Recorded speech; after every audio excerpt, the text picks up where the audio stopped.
This is the Horror Movie Show on hmpod.com, your one-stop shop for all things horrific and horror-related. Read the reviews, frolic in the forum, hem and haw over the horoscopes, and listen mightily to the Horror Movie Show with Mark and Jerry, your horrible hosts. Guten Tag, Damen und Herren. Gerhard hier. Und Minkert. Und so ist Minkert. Oh Gott in Himmel. Get out of here, you Germans. Always trying to take over. Jerry here, bringing you the latest episode of the Horror Movie Show. And Mark. With Mark, my co-host Mark, yeah. We went to see, like a day after the opening, we went to see the Evil Dead movie, the new Evil Dead And movie. it was packed. How many people were there? Like 6 of us? Yeah, there weren't many. Just opened a new mega theater complex. 10 theaters in my neighborhood. Why? They're mostly retired people, so, you know. Yes, but they're nice theaters. I mean, yeah, they are. Yeah, the swivel seat, you know, nice comfy rocker chairs and all that stuff.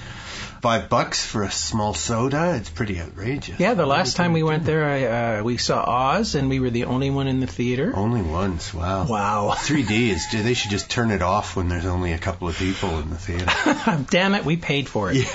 Yeah. And we'll be talking about that one in an episode or two. But this is our all Evil Dead episode, so we're going to be talking about all the Evil Dead movies, even Evil Dead the musical. Whoa. If you didn't know, and maybe, Jerry, you can hum us a few bars. Oh, well, I can tell you the title of one song, which is something along the lines of, Why Do All My Boyfriends Keep Being Taken Over by Kandarian Demons? It's a touching love song. Let's begin at the beginning, as Sam Raimi did, writing and directing The Evil Dead back in 1981. Now, there's been half a dozen copies, different edits of this. Really? That many? Oh, yes. There's several, anyway. I read that in order to get it into some of the markets in Europe, they had to cut out some of the scenes because they were banned. Really? Yeah, in Germany especially. It's so cheesy with the plasticine. I mean, isn't that ridiculous? No, I think it was the tree rape scene. Oh, God. Right. Which Sam Raimi reportedly said that he regrets putting in. Does he? Yeah, but it wasn't written like that. All it said in the script basically was, woman gets attacked by trees. Oh, okay. As they were shooting it, they were adding things, and they added more things in post-production, so it turned into this rape scene. Right. Well, the obvious joke, of course, is that they had wood. And they used it. There you go. What are you going to do? So, all right, the original, as I say, written and directed by Sam Raimi. This was really the start of an illustrious career. Raimi is still going strong. We'll be talking about Oz in another couple of episodes. That's the latest movie that he directed. Yep. Although he didn't write that one, which I think is interesting. Yeah, he doesn't write all of his movies. No, and he only wrote The Evil Dead on his own. Evil Dead 2 and Army of Darkness were both co-written. They had co-writers, yeah. So, of course, we've got, this introduces Bruce Campbell as well, an old high school buddy of Sam's. Yeah, they used to make Super 8 movies together. From what I've read, Bruce Campbell, he was like a crew member, a secondary crew member on the show, and he helped finance the film by mortgaging his mom's house or his parents' place. So he and Raimi begged, borrowed, and stealed all the money that they could to make this movie. And they didn't run out of movie. They actually did. They ran out of money halfway through it. Right. And the principal photography was all done. Okay, right. And then they went and they had to record the second half of the movie. And you notice in the second half that Bruce Campbell is in a lot of the scenes. Right. Because the principal characters were already gone. So they were using doubles. They were using all sorts of dolls and body doubles. I noticed that Sam's brother, Ted, he shows up. In fact, there is a listing in the credits for about a dozen fake shemps. That's what they call them, yeah. Fake shemps. Yeah. He loves that expression. He's used it in all his movies. He used it in the Spider-Man movies, describing Bruce Campbell's brief cameos. Yeah. He's a very loyal guy, obviously, Sam Raimi. He puts his brother and other family members into most of his movies, and he always finds a job for Bruce Campbell, which is really nice of him. Yeah, the stand-ins are all called fake shemps. And it's because it comes from Three Stooges. Yeah. He also does sort of an homage to the Three Stooges in his Army of Darkness. Yeah. So we'll talk about that a little later. Yeah, indeed. So we got Bruce Campbell originating his character Ashley J. Williams, always known as Ash. Yeah, and in the movies themselves, they never call him anything but Ash. They kind of made that name up after the fact. Yeah, and the other actors are Ellen Sandweiss plays Cheryl, Richard de Manincourt plays Scott, he's the jerk of the movie. Betsy Baker, who returns in several other movies. She even shows up in Army of Darkness. Who else we got? Betsy Baker. Teresa Tilly plays Shelley. And as I say, Ted Raimi got a considerably larger part in Evil Dead 2, where he plays the possessed Henrietta. Mm-hmm. Mother of one of the women characters. So the idea of the story is the old chestnut, 5 college friends, 2 men, 3 girls. It's always easier with more women, I think. So the 5 of them go off to a cabin in the woods, and it's like a little log cabin from the outside, but inside it's got this door off the living room, and it leads down this long corridor with half a dozen extra rooms. Mm-hmm. It's just like this huge mansion, but inside a cabin. In reality, there were a number of different places they filmed it. There had to be. Yeah, they just took the exterior shots of the cabin, but it's completely absurd because inside the cabin is completely huge space. Yeah. The cabin they found in Tennessee. It was an actual real abandoned cabin. Oh, there you go. Yeah, it looks like it. Why not? Obviously, for the second movie, they didn't use that cabin. They built a cabin because they had the budget. And it had special effects. It had moving windows. And all of his movies, that cabin looks exactly the same. Even the new one, the remake, that cabin looks exactly the same. Yeah. So they've immortalized this cabin. And it turns out that cabin was actually burnt down after the first movie. Oh. And Bruce Campbell, I think, says in one of his books that he burnt it down. All right. And the only thing left is the chimney. And they won't tell people where this cabin is because people keep stealing the bricks from the chimney. Right. They actually put a time capsule of the movie. Mm-hmm. The crew got together and buried a time capsule in the chimney. With a copy of the DVD? I don't know what was in it. But anyway, when the thing burnt down, people found out about the time capsule and they wanted to know where this place was. Sure. And some fans actually found it.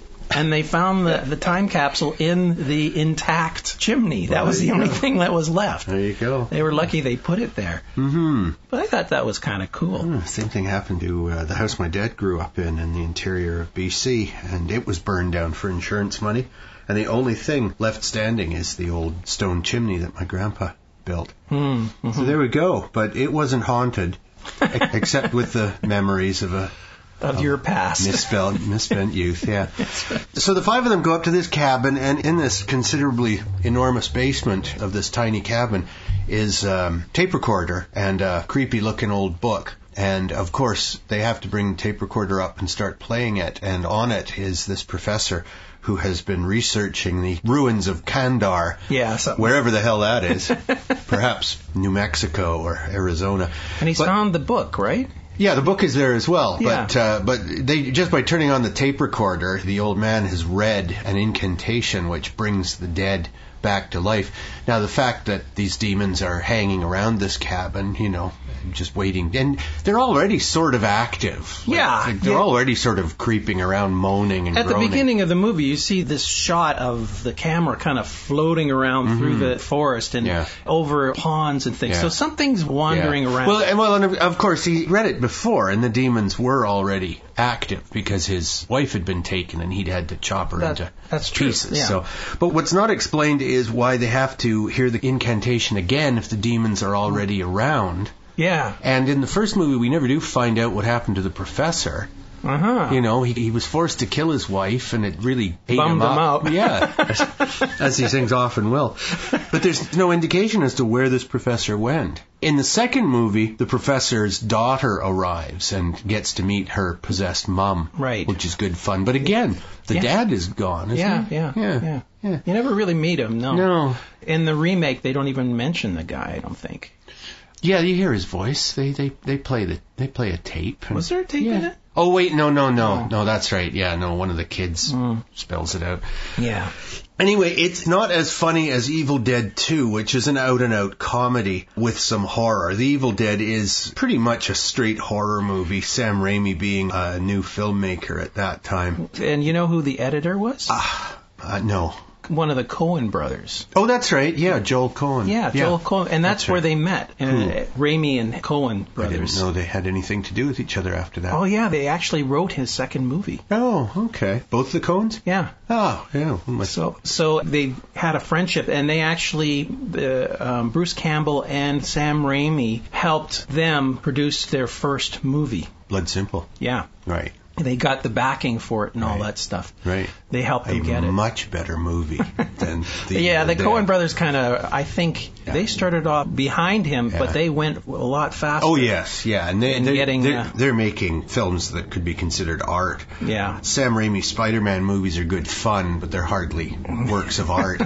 Although they were at the time considered the Raimi wanted desperately to make a superhero movie, but nobody would give him the chance. So that's when he made Darkman. He wrote and directed Darkman with that was between the Liam Army, Neeson. the second and third Evil Dead movies, and it's considerably better than Evil Dead or Evil Dead 2. I know. Well, he had a lot bigger budget. Yeah. Plus, he had Liam Neeson, who's a decent actor. The storyline behind that was this scientist was developing some sort of skin cure for burn victims things like that. Yep. And he ends up getting burnt out of recognition. And then he could put the skin on, and it would only last for 100 minutes or something like that. Wasn't even that long. Yeah, it was a couple of hours. Yeah, it was 100 minutes. And then it starts melting But away. he could make himself look like anybody. Yeah. Have you seen it, haven't you? No, it's been such a long time. Oh, it's a great movie. I watched it not long ago. Yeah, so I thought that was an interesting storyline. Yeah, it could even be considered horror because it is very much along the lines of Phantom of the Opera. Liam Neeson's character is so horribly mutilated in the fire that he is monstrous. And he's got his girlfriend that he's trying to protect from the bad guy who did this to him, and so on and so on. But anyway, that was an attempt, and I think there may have been a second Darkman movie made, but not by Raimi. Yeah, I think I remember that too. But I think what he wanted to do was create his own superhero. Because he couldn't get and it was very much like Spider-Man. a comic book hero. And then, of course, his wish came true, and he helmed all three of the Spider-Man movies with Tobey Maguire. That's right. Yeah. And they just got... I think the second one is better than the first one. And I think the second one is better than the third one. But all in all, it's a good series of three movies. Yeah. Better quality, I would say, each of them and all together than the X-Men movies. Yeah. Even though... Just better movies. Well, the first X-Men movie I thought was pretty well. Yeah, that was the best of the three. Yeah. And they sadly went downhill with sequelitis. So I heard they're making a sort of a sequel to the First Class movie, which is the latest one. Yeah. But they're bringing back Patrick Stewart, and they're bringing back Wolverine, and they're bringing back Halle Berry. And the Nightcrawler character is Jim Cummings, I think. They're all coming back, and they're kind of like jumping through time kind of thing. And I think the young Xavier is going to meet the old Xavier at some point. Right. Anyway, it sounds interesting, and I think. Does Raimi have something to do with that? Or it might be J.J. Abrams has something to do with it. Yeah. I'm not really a big fan of the Marvel comics anyway, so I can take or leave them. I enjoyed the first one, but then I thought they went downhill after that. The Spider-Man movies, they're also Marvel, of course, but I thought they were just better done. The special effects in the first one are kind of cheesy. They got better in the second one. Yeah, the second one is the best of the three. Is that the one with Doc Ock? Yeah. Yes. Yeah, I thought that was the best of the three. I didn't like the last one too much. It was with the Sandman or what was he? It was Sandman. Sandman and the new Goblin, son of Hobgoblin, I think they call him. And there was that third villain. Yeah, I can't. See, it's not even. No, it wasn't. It wasn't memorable when they start larding in the bad guys like they did in the second Batman movie with Michael Keaton. They had both Catwoman and the Penguin in that. Oh, yeah. That was desperately awful. Oh, and what was it? The Riddler and Mr. Freeze. Mr. Freeze, that's it. Oh, that was so bad. Yeah, it really was. The new Batman movies are, as you've heard us say, they're considerably better. And the second one, the one with Heath Ledger as the Joker, I think is probably the best superhero movie made. Yeah, I agree. That's one of the top ones. The last one of the trilogy, I could care less for. Yeah, well, we made fun of it when we reviewed it. Yeah. I am the villain because I talk funny. It was just such a dumb thing. It was. And the whole wrapping up of the storyline, I just thought it was so depressing. Oh, they could bring him back. He'll be like, Batman with a walker. you went right there. They'll do another restart. He'll have a scooter, and it'll get, as the villains fire rockets at it, it'll get smaller and smaller until finally it's just the frame of a walker and Batman stumping along. Well, all right, so that's the first Evil Dead movie. The special effects are, I think, literally Play-Doh and plasticine. At the end, anyway. At the end, yeah. The camera, how the camera swoops? Yes. He had access to an early Steadicam, which is why that effect is used so often. Well, and it became a trademark of Raimi's. They mounted the Steadicam onto a 2x4. Right. And Raimi and Bruce Campbell literally carried it and ran through the forest with it. Then they speeded it up so that it looks faster. And smoother. But it's not a bad effect, and there's lots of dry ice bubbling up out of stumps and stuff like that. Yeah, and when they went over the water, he was in a dinghy, and Bruce Campbell again in the water, pushing the dinghy along as he was shooting that. Yeah, I don't know how they did it, because they're along the water, and then they go up a good 20 feet. Yeah. How the hell did they get up 20 feet? Well, I don't know. Bruce Campbell had the director on a rope and just pulled him up a tree or something like that. Yeah. And they used lots of horrid effects. Dry ice all over the place. Like tree rape scene that we've already mentioned. Yeah. You can tell this is just lots of backwards photography. Oh, yeah. It's super cheesy. But this is a movie that's such good fun because it's cheesy and the cheese is not very well hidden. They don't even try to hide. I call this the creep movie, the creeping movie, because it's always them in the dark, creeping around. Right. What's around the next bend? Yeah. What's around the shower curtain? Yeah. It's always, this suspense. Yes. Yeah. And then there's the running around sections where the camera's just floating all over. They use that a lot more in Evil Dead 2. Where there's a scene where Bruce Campbell is chased through the cabin and he keeps slamming doors and the camera keeps busting through the door right behind him. Yeah, and they go through that whole house. They do, like down between walls. Yeah, all the way between walls and things like that. It's very, very funny with just Bruce Campbell looking around going, yee, he's still there. That's the movie where they really do the Three Stooges, isn't it? With it's Army of Darkness where they do the Three Stooges. With the skeletons. Yeah, that's right. Yeah, there was a lot. I just watched them all, so they're all sort of blending together in my tiny mind here. They shot the movie, I think, in 1979, and it took them a year and a half to edit it. Right, sure. And because they just needed the money. Little reshoots. And putting in some post-production. And the voices and stuff like that. Now, the copy I watched, I noticed had, in the second half Bruce Campbell's voice was higher than it ought to be, as if it was sped up. So I don't know if they had to do that to get the words to fit the image or what, but it was played a little faster than it ought to have been. Yeah. Because his voice is not high. He's got like a normal baritone sort of male voice, but he sounded a little squeaky, a little more hysterical than perhaps they wanted him to. Now, the character of Ash was pretty innocent in that first movie. Yes. I mean, he was very straightforward. He wasn't a wise ass. He was just a scared kid. By the time he gets into the second movie. Yeah. Well, and it's very weird because I made the mistake here of calling it the sequel. It isn't a sequel. Evil Dead 2 retells the first movie more or less in the first 10 minutes. Yeah. And you have Ash and his girlfriend Linda get to the cabin, the demons are summoned, and next thing you know, he's cut her head off pretty quickly. Yeah. Like, before he really even knows what's going on. He's buried her. And he's having a hysterical time. And what I noticed in the first and the second movies is the sheer amount of gore that is spattered specifically on the Ash character, but on everybody.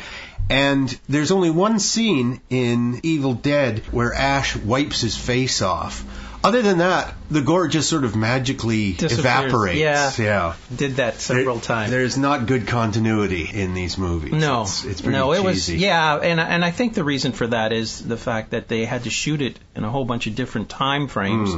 And they were trying to create scenes to make the movie make sense, and so they didn't have the same blood and the same special effects, and they black crap. Yeah, it's like in the second one, Ash is attacked and his hand is turned, and he has to use a chainsaw to cut it off. Yeah. And the hand then becomes another demonic entity that he has to fight.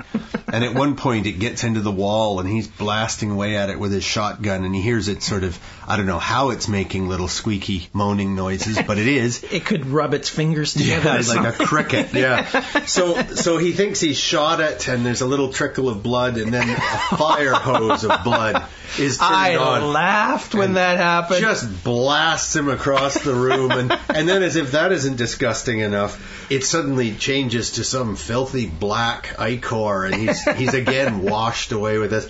He's completely soaked in black, and yet the next scene, it's like he has a splash of blood on him. Yeah. It's funny. Funny. The second one really is a comedy. Comedy horror, yes. Yeah. I think the reason the first one did so well was the very end was so outrageous with all the special effects and the way they ended it. And even in the very end, the last scene in that thing, he doesn't escape. It seems like the entity comes right back at him. Yeah, at the end of the movie, the entity grabs him. Sunlight, daytime be damned, the entity is still active. It's not a vampire. And I just thought it was overkill. And I think that's why it was such a cult favorite. Yeah. Because not only did the bodies crumble up in plasticine special effects, at the very end, something else emerges with hands. These giant demon hands. Demon kind of like emerges from the chest cavity of this rotting corpse. A couple of the corpses. Yeah, and I just, at that point, I went, holy crap. Yeah. And I love, and they use this in the new movie too, that the possessed bodies, they make little jerky motions with their neck, and there's these horrible creaking, cracking sounds as if the ligaments and the bones are snapping. And yeah, and they certainly, they're taking off on the Exorcist makeup and stuff like that with contact lenses, and there isn't anything particularly new, but the scene at the very end of the first movie where the corpses rot away, it all sort of fades with "join us," which is a plea that goes on through all the movies, including the newest one. Yeah. So the second one was co-written by Raimi and Scott Spiegel. You got Bruce Campbell reprising his character of Ash. Dennis Bixler plays Linda, his girlfriend, who's dead but not gone. She's a dancer, and she does a little number using her head as a prop and her severed head, and she dances around. The head rolls down her arms, off her shoulders and stuff. Not a very sexy movie. In the second one, they pretty much thrown out the first movie. It's as if that never happened. Yeah. And why they even bothered to call him Ash again, I don't know. Because it was like he was a different character, and he was going to this cabin with his girlfriend. Yeah. Again, it's like, okay, we saw this in the first movie. What the heck? Why would you go back? Now, in the first movie, it's a rickety old rotten wooden bridge that they barely get across. Like, the car is breaking through this thing. Once you're across a rickety old bridge like that, would you want to drive back across it? And parts of it were falling off. Yeah, like a tire goes through the bridge at one point, and everybody's screaming, but hey, we'll just come back this way. In the second movie, they cross over a very long, modern steel span. When it comes time that they want to leave, this bridge has been completely destroyed, all curled up at each end. It looks like a giant hand. Yeah, it's been with metal girders to their fingers. Yeah, it's really nasty. So they can't get home. As I say, the second one is much, much funnier. So after Ash has killed Linda, he's there in the cabin, just trying to stay alive. Well, he's having to cut his own demonic hand off, and he's chopping up people with chainsaws and stuff. It's his reaction to all this stuff that really makes this movie. Very clownish, yeah. It's nobody rolls his eyes and jabbers like Bruce Campbell. That's right. I know his first autobiography was called Lead with Your Chin, because he's got this enormous jaw, which is his trademark. Anybody who visits our forum on the HM Pod website will notice that I've taken a picture of Ash as my avatar. My avatar, yeah. What happens is, after Ash has been dealing with his own problems, the daughter of the professor and her boyfriend want to get to this cabin. They're bringing extra pages that she's uncovered. Oh, that's right. They weren't all in the book. No, so she's bringing what is essentially the remedy to the whole demonic outpouring from the other dimension. Mm-hmm. They bring along with them a hillbilly couple who make a deal that they have to go along for $100. And so that's right. Little joke about, all right, I'll pay $100. The daughter says, if you carry my luggage, and the guy goes, no problem, and it winds up it's a huge trunk. Yeah, very funny. Dan Hicks playing the hillbilly Jake, Cassie Wesley DePava as Bobby Joe. So it's in this second one that Ted Raimi gets to play the possessed mother of the girl. And I did not recognize him. I was looking for him, so yeah, I saw him this time, and he's so funny, and he, swallow your soul. Yeah, they use some of the scenes from the first movie in the second movie. Well, they redo them. Yeah, they redo them, especially the tree scene. Yeah. And this time is not a rape, but it's more of a dismemberment scene where they pull her apart. Do they? Yeah, I think they pull her all apart. I don't remember. The Evil Dead 2... I saw a different version of Army of Darkness. We'll talk about that in a moment. The version I saw had a completely different end. Oh, did you? Yeah, I did. I'll tell you. Because I know that they made it. I read about it. Yeah. It's the director's cut. That's right, yeah. And it's fun. It's a nice twist on the ending, and it's not as happy as the Army of Darkness ending that was in theaters originally. Yeah, there you go. I think we've dealt with Evil Dead 2. Let's get on to Army of Darkness now. Directed by Raimi, written by Raimi, and Ivan Raimi. Do you know, is that his son? I don't know, but it's a relative. Yes, it'd be either another brother, probably a brother. He throws several of his kids into this one, I think, and more family. So we got to say how this starts, right? Because the end of the second movie is like they go off on a complete tangent. Yeah, he gets sucked into this vortex, and he gets sucked into the past. Yes, the 1300s. Yeah, and all these soldiers are around. They start bowing to him. No. At first they're going to arrest him, but the winged demon comes flying down, and he pulls his shotgun out and blows its head off. That's when they go, all hail the man from the sky. And there is a mention at the beginning of Evil Dead 2 with a little drawing that this legend was that in the year 1300 a man fell from the sky to defeat the demons. And at the end of the second movie, Ash realizes, oh, holy hell, I'm the man who fell from the sky. Yeah, and now he's trapped. Yeah, the picture showed him with some sort of like a chainsaw sword on his hand, and it's the chainsaw that he's stuck on his stump. I thought, geez, that's a really weird way of ending a movie. You know, it's almost an afterthought. They said, what kind of weird thing can we do at the end of this movie? Because they probably put that mythology at the beginning of the movie after they decided what the end of it was going to be. Yeah, could be. Well, I mean, you could do that so long as you write the entire script. Yeah. You can go back and add things in. But even then, in post-production, you can add things in. Army of Darkness begins, and it is a true sequel to Evil Dead 2, because it begins, even though it isn't with him being hailed as the hero from the sky, it is him stuck in the 1300s, and he's narrating it, and he's telling us what happened, and he gives a little recap, and once again, poor Linda gets cut up by her boyfriend Ash, and of all people, they have Bridget Fonda playing Linda. Yeah, and the reason that they couldn't use any shots from the previous movie is they lost the rights. Oh, okay. So they couldn't use it. In any case, Bridget Fonda, even in 92, was a name actress, and I just think it's so funny that I guess she did a favor for Sam Raimi and appears in this because she probably doesn't have 2 sentences before her head is being lopped off and she's being chopped into pieces. It's a real quick synopsis. Really quick, It's like the first 5 minutes and they're into the second. And then he's back into the Middle Ages, and And I thought it was he's a prisoner, so he hasn't saved anybody yet. It isn't until he's dumped into the pit in the middle of their town, which is, of course, what you'd want to do. Yeah. Keep some demons in the middle of the town. Yeah. And Ash is dropped into this pit, manages to defeat a couple of demons. It's at that point that he gains some credibility with the townspeople and their duke or whatever. Yeah, and fortunately, somebody throws him his saw. That's right, the Wise Man. Yeah. The Wise Man he's called. And that character is played by Ian Abercrombie.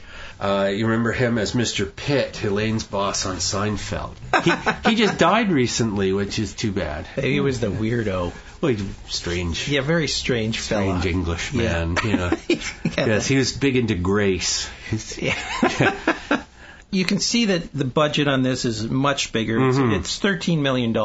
It took him a little over $300,000 to make the first movie. The Evil Dead. Which was the big joke. It was $350,000 to make that, and it was $350 million to make the first Spider-Man movie. Good Lord. So it's like 1,000 times the budget. Do you have a budget number for Evil Dead 2? 3.5, around there. Yeah. He did another movie between those two movies. Well, Darkman. No, that was between the second and third. Oh. Between the first and the second, he did something called Crime Wave in 1985. Oh, I haven't seen that. And that was written by Ethan and Joel Coen, the Coen brothers. Who edited his first movie. It starred Louise Lasser, remember from Mary Hartman. And Woody Allen's ex-wife. And Brian James. Yeah, you recognize him from Blade Runner and Fifth Element. Yeah, he was one of the replicants. Yeah, he was the big replicant. Yeah. And kills the guy at the beginning. He died early in 1999. Is he dead? Yeah, he died early. Yeah. He was only 50-something. He was good character actor. He was also in 48 Hours. Yeah, and the sequel. So I thought that was interesting. And that movie sounds really interesting, too. It's about a whacked-out, cartoon-like exterminator hitman kills the owner of a burglar alarm company and stalks his partner who hired him and his wife and a nerdy friend that was pinned for the murder. And it's all done in hindsight from prison. Right. I mean, I don't know what kind of movie that is, but it sounds interesting. Crime Wave. Oh, I got to watch that. Yeah. All right, well, back to Army of Darkness. Now, this one, what eventually happens is that Ash is sent by the powers in the village to retrieve the Necronomicon, the Book of the Dead, and this will allow them to defeat the evil army. And it also has the power to send him back to his own time. But Ash, in his arrogance, says, no problem, wise man. I know what the words are. Klaatu Barada Necto, which is, of course, from the day the earth stood still. Right. And that happens to be the magic words that the wise man tries to teach him, and he ignores it. I got it. And he can't remember the last word. So Klaatu Barada, he coughs. And he releases the Army of Darkness. But before he even does that, he goes up to the hill to find the book. Yeah. And there's 3 of them. Yeah. That's right. Yeah. And so nobody said anything about this. Yeah. So he has to figure out which one is the proper book. The first one he opens up, a big void opens up and tries to suck him into the vacuum, book. And it does. It pulls him into the book. And he gets out again at the last second, and then he's got 2, and he's kind of really hesitant to pick one of them. So he picks the other one, and it becomes this man-eating book, like in Harry Potter, carnivorous bird. Yeah, a carnivorous book that was flapping its pages open. And it was much like they did in Harry Potter in one of their movies. Harry Potter would actually rip off something else? It's hard to believe. No! J.K. Rowling, all her ideas aren't original? I can't believe it. And the books almost looked identical from what they used in this movie and the Harry Potter movie. J.K. Rowling's a hack. Anyway, and then finally the third book is the one, and he muffs it. Yeah, he muffs it. Not only does he muff it, but he doesn't even remember that before he picks up the first one or the second one, he's supposed to say these words. So he'd have blown it anyway. Yeah. He's not a bright character. He's full of swagger and arrogance, and he says things like... he grabs the girl and he says, "Give me some sugar, baby." Yeah. Real sort of Elvis lines. Yeah. And he played Elvis in Bubba Hotep. Yeah. Probably got the role because he did that. Oh, of course. So I don't want to go on too long because we do have the new movie to talk about, and we're running short on time here. But I just mentioned really quickly the new ending to Army of Darkness. I'm sure most of our listeners have seen these movies as often as we have. The original ending is that Ash does manage to find his way back to our own time. He's back working at S-Mart, which is like Kmart, Walmart, and he's telling his story to a customer who's not really believing him, and then suddenly a demon appears and comes flying at him, and he blasts its head off, and it's like, yes, it was true. Now, the director's cut, what happens is that he is supposed to take exactly 8 drops of this elixir, and it will send him back that many centuries to his own time. Mm-hmm. Whatever the hell. The wise man has got the formula. So he gets interrupted partway through taking his drops, and he takes 1 extra. He miscounts, and he takes 1 extra. He falls asleep, and you see dust and cobwebs piling, his hair growing, and when he wakes up, he staggers out of the cave whose mouth he collapsed. The world has been like completely devastated. He can see his world is now just rubble, and the demons have been back and just wreaked havoc. No, that's a better ending. Well, it certainly wasn't hopeful, like him just going back to his crappy job at S-Mart. No. Shop smart, shop S-Mart. Supposedly there's an S-Mart in Mexico. Oh, funny. Right. I did watch a big chunk of what I believe is a rehearsal video for Evil Dead the Musical, which is a Canadian production originally out of Toronto. That's where they came up with this. And it's toured across the country. It's played in lots of American cities. It's very funny, very cultish, and of course they've written songs to go with every one of these horrible scenes that you know. And they take liberally from 1, 2, and Army of Darkness. Oh, do they? Oh, they do. Whatever is useful, Oh, okay, so... And I don't think Sam Raimi had much to do with it. It is definitely an affectionate take on the Evil Dead movies. Right. Just as the Rocky Horror stage show, I think it was the Rocky Horror music show, something like that originally. Rather than the picture show, which is the movie version. Yeah. But the original stage production is a takeoff on lots of horror movies. This is a takeoff on the Evil Dead movies. Oh, okay. And I wouldn't say it was great, but I'm sure live, because it was just a one-camera videotaping of the stage. So there wasn't anything to edit. It was just a performance. Right. But to see it live, I'm sure is great fun. Right. And if anyone wants to give me free tickets, I'll go see it. We'll review it for you. So let's get on to the new Evil Dead movie. This is this year, directed by, and I don't know the pronunciation, I'm going to say Fede, F-E-D-E, Alvarez. Written by Alvarez, the well-known Diablo Cody, who wrote Juno, of all things. A very funny, well-thought-of movie when that came out a few years ago.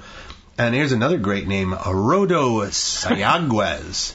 Sounds good to me. So it stars Jane Levy as Mia, who is sort of the main character. There is no Ash in this movie. Shiloh Fernandez plays her brother David. Lou Taylor Pucci plays Eric, who is an old friend of David's. But they're estranged because David walked out on his sister and his friends and his mother when the mother went mad. Yes, she was committed. She was absolutely horror-stricken, insane, and he couldn't handle it, and he ran away.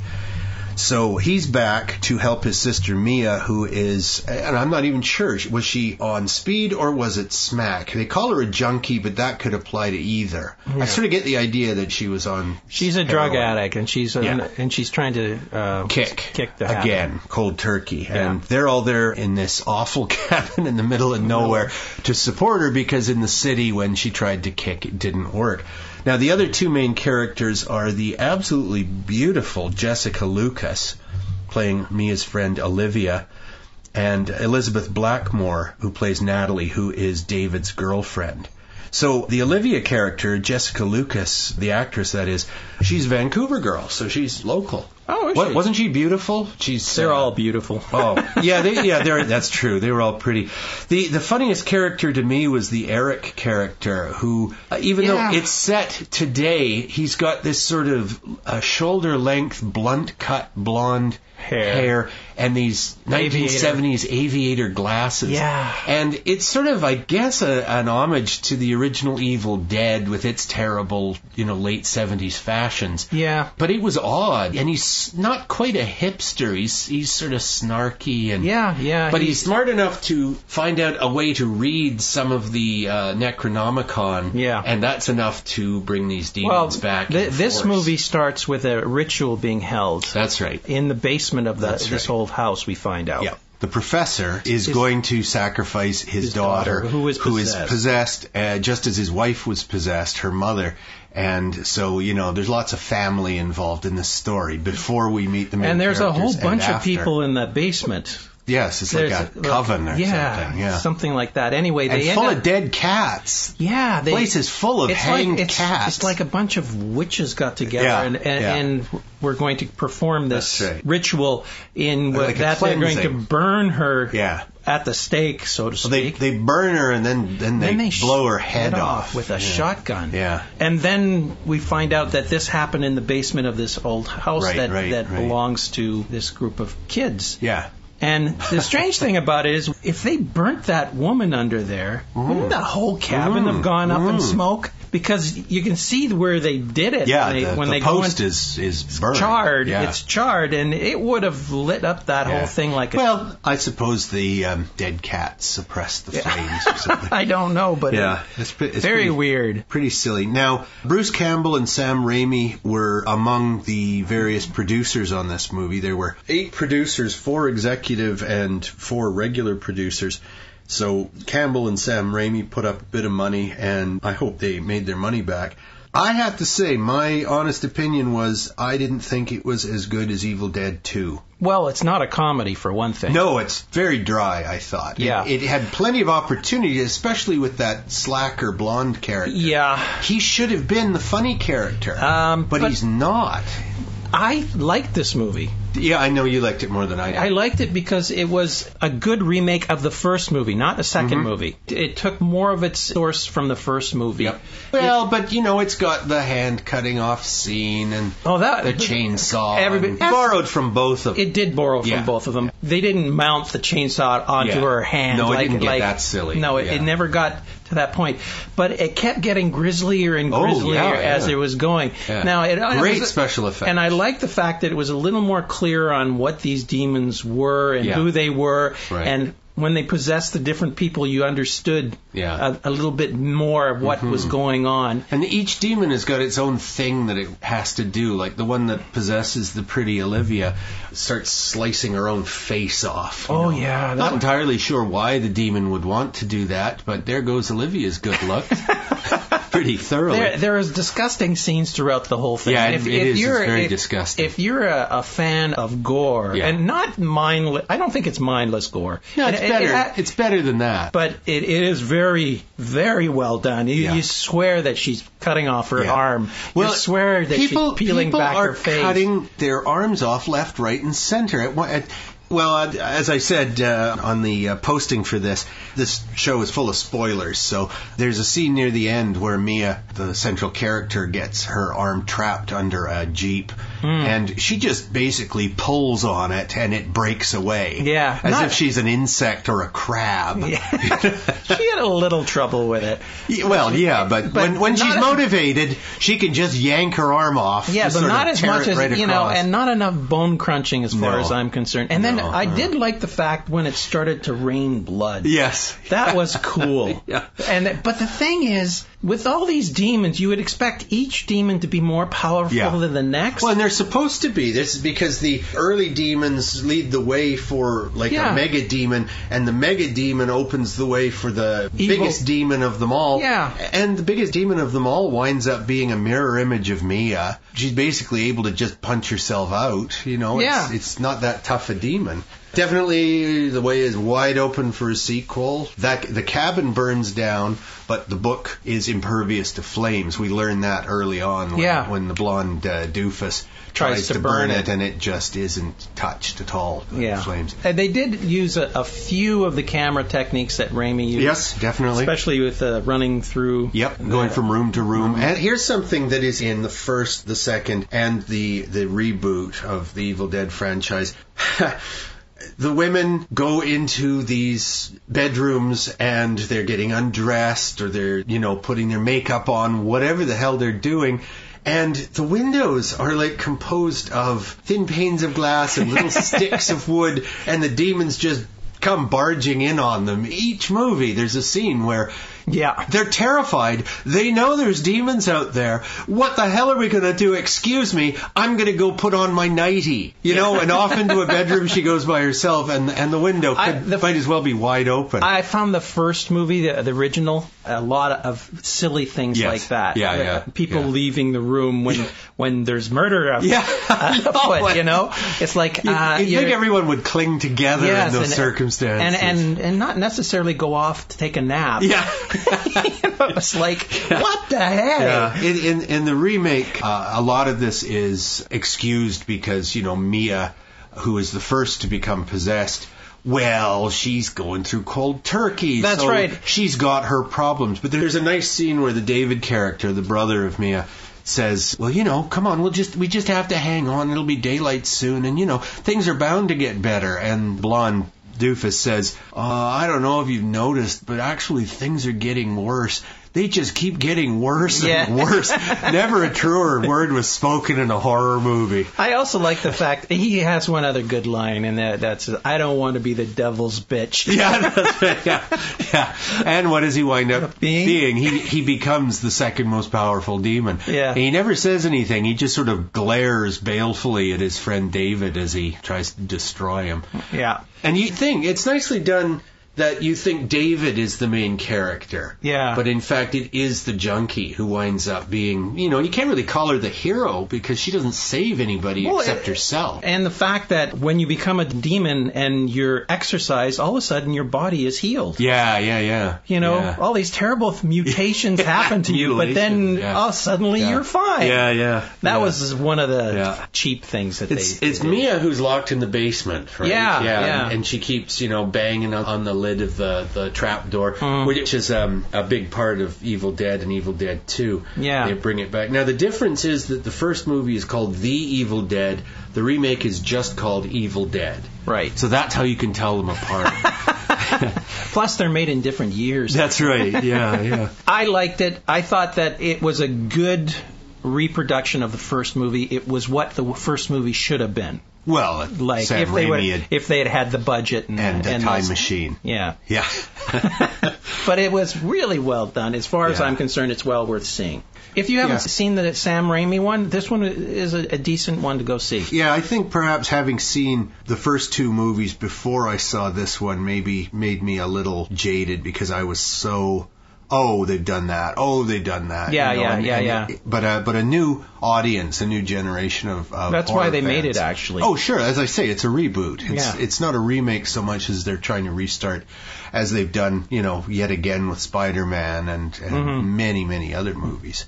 Of all the movies, which one do you like the best? I think the one that made me laugh the most was Army of Darkness. Really? Yeah, I think that's just a hoot. But that really is a proper sequel to Evil Dead 2, so I would take those two movies together. Yeah. I think if you wanted to see the Sam Raimi versions, just watch the second and the third one. You don't need the first one. Yeah, Evil Dead 2 and Army of Darkness is a good double bill for an evening. But, and you really have to stretch. The third movie really isn't that much of a horror movie. It's more of an adventure with... Oh, yeah. And it's very silly. It's a really comedy. silly... Yeah. Whereas the second one was more of a horror movie gone insane. With comedy, With a lot of... That's the one, if you really like horror, go see that one. Yeah, although, the first one has great charm, I think, and it's naive and it's amateurish. Yeah, it's definitely amateurish. But everybody's trying so darned hard to make this work that it's good fun. And, and I love the claymation effects. Yeah, it reminded me of some Frank Zappa claymation that I've seen. Yeah. Very much like Baby that. snakes. Yeah. Yeah. It's just that the whole first half of that movie is really... now, which one? The first half of the first movie is really a creeper movie, like I said. Is that dramatic thing is what's out there in the dark. Right.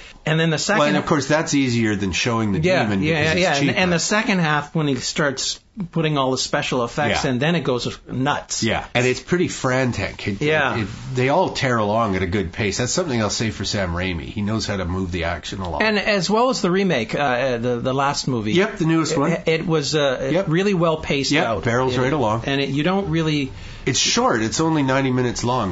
But it's a perfect length. Yeah. Any more, you would have been saying, this is going on too long. Any shorter, you would have said, it's a ripoff. Yeah. Although there'll probably be some deleted scenes in the if there's a DVD. If they want to make a Is anybody special even edition. doing DVDs anymore? There was a whole industry of little filmmakers making featurettes to go on these DVD discs. Yeah. And now these boxed sets and so on. I mean, they're still selling. Yeah, nowhere near what they used to, though. What will happen the next 5 years, I don't know. Yeah. You know, Apple, for example, next generation of iMacs is not going to have a DVD player in it. Really? Let alone a burner, just no DVD. They're getting rid of the DVD the exact same way that they were the first ones to get rid of the floppy disk. You know, and as you say, in 5 years, they're just not going to be, everything will be downloaded. My netbook doesn't have a DVD player in it. It just... The only way you can get things on it are through the USB ports. Yeah, with Trixie's iPad, it's the same thing. Yeah. It doesn't even have a USB port. It is entirely now that's wireless. tacky.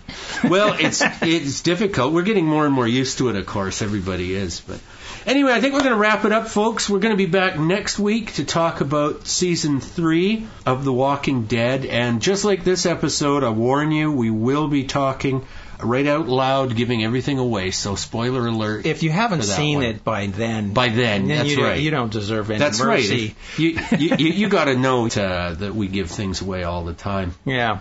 And if you don't know, you do now.